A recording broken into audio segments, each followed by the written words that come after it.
Welcome back. We're going to get cracking with our political panel. Jess McIntosh is here, Democratic strategist and a former Clinton campaign communications director, and Joe Watkins, a Republican strategist, former George H. Bush White House aide, a man who I have been on TV with and had the pleasure of being in segments with for what, Joe, 10 years? That's a long, long time, Ari. And you look great. I'm not that old. It's crazy. You don't age. All right, here's our first topic. It takes a while to get to the final vote in U.S. elections, but it's here, and we'll show you the numbers. Clinton up by 2.86 million votes. She also, this is interesting, she ends with 48.2% total compared to Trump's 46.1. For context, think about this. That means Trump won with a lower vote share than Mitt Romney had when he lost last cycle. Trump pushing back, saying he would have campaigned differently if this were a popular vote contest, and that he spent, quote, far less money than Clinton, which, Jess, is true. That is true. I think that the idea that Trump could have somehow won more votes had he simply attempted to win more votes is a little bit laughable. He had to make up that millions of people were voting illegally to explain why he lost the popular vote by such a large margin. Well, let's be fair. He was lying about that, but right now he's not lying about that. No, it's true. He spent less money. Yes, and everybody's campaign tactics would change if we moved to a popular vote. If you have major cities be real swing areas, all of a sudden that's going to drive up the cost of campaigns. But the reason why it's important to do that is because the Electoral College was established in the first place to make sure that slave states were able to hold outsized power, even though they disenfranchised large majorities of their populations. That's not a system that we need to keep in place today. Making sure that racism can be an economic engine of America is something that we should try to dismantle as quickly as possible. I think you make a great point, Joe. I think, the Electoral College is the system. It's the Constitution. That is something we respect because we're in a rule of law nation. It is also whack. It is very, very whack for the reasons Jess mentioned, as well as the democracy reasons. But what do you make on the politics here of Donald Trump going away from lying about the vote total and just saying, hey, I could have won in a different way if I needed to? Well, of course, if I was 5 inches taller, I might have played in the NBA.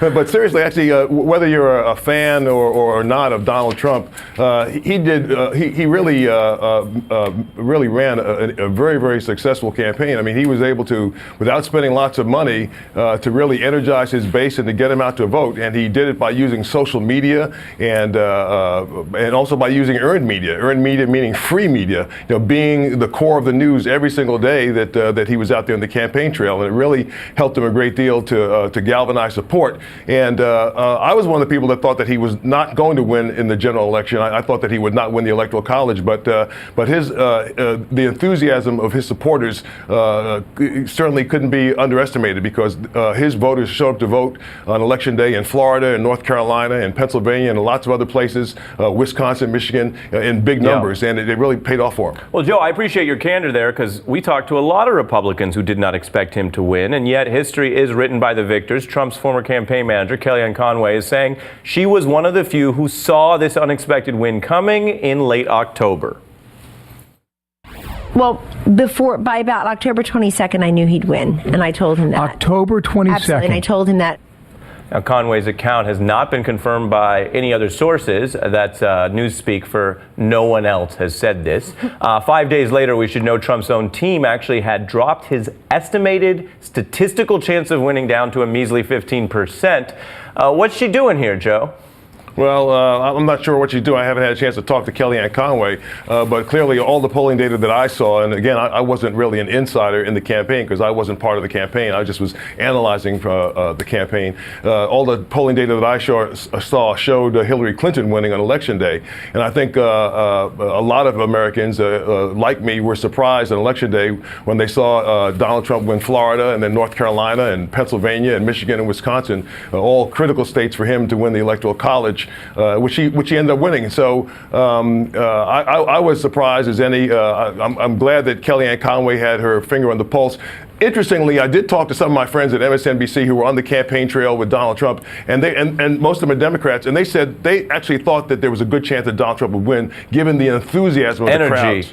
The energy. Yeah, the energy. But he As also, you know, Jess. he also had the energy of the Russians and the fake news sites and Republican attempts. Okay, but how to about the Kellyanne Conway thing? I mean, I think, let's see. So October 28th was when Comey said that he was reintroducing a Hillary Clinton investigation.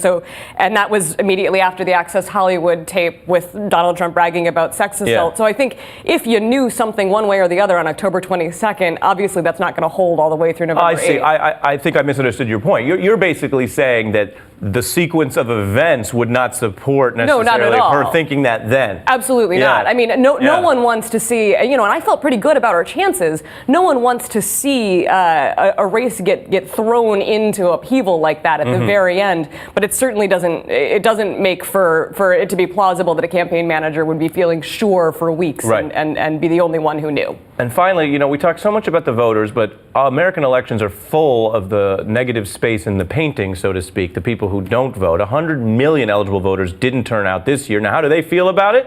Now that Trump has won, well, a new poll shows 44% do regret not voting in November, but more of them, 55%, are just fine with it, saying they don't have any regrets at all. Most of those non-voters said they didn't vote because they were too busy or because they didn't like the candidates. 15% said they didn't vote because they were sure they would win. Now, Jess, we, as people who are involved in civics and news and government, we believe in voting no matter what. Even if you don't like both candidates, you don't want to vote for either one, show up. There's other things on the ballot. There's always a reason to get out there. But that last answer they give is how a lot of people feel. And economists say your single vote's unlikely to swing the election, so why bother? I mean, and it's true. I think if we moved to a popular vote system, we would see those numbers of people who are just fine not going go down significantly. Right now, Republicans in liberal places like New York City have very little voice in the electoral process, just like Democrats in Texas. So if we moved to that, I think everyone would feel more empowered, more enfranchised, and would be more likely to go out and make their voice heard. That said, we got to focus on the local stuff. We got to focus on ballot initiatives. We got to focus on the ground game because people need to feel invested up and down the ballot. You're concluding where you began, like a great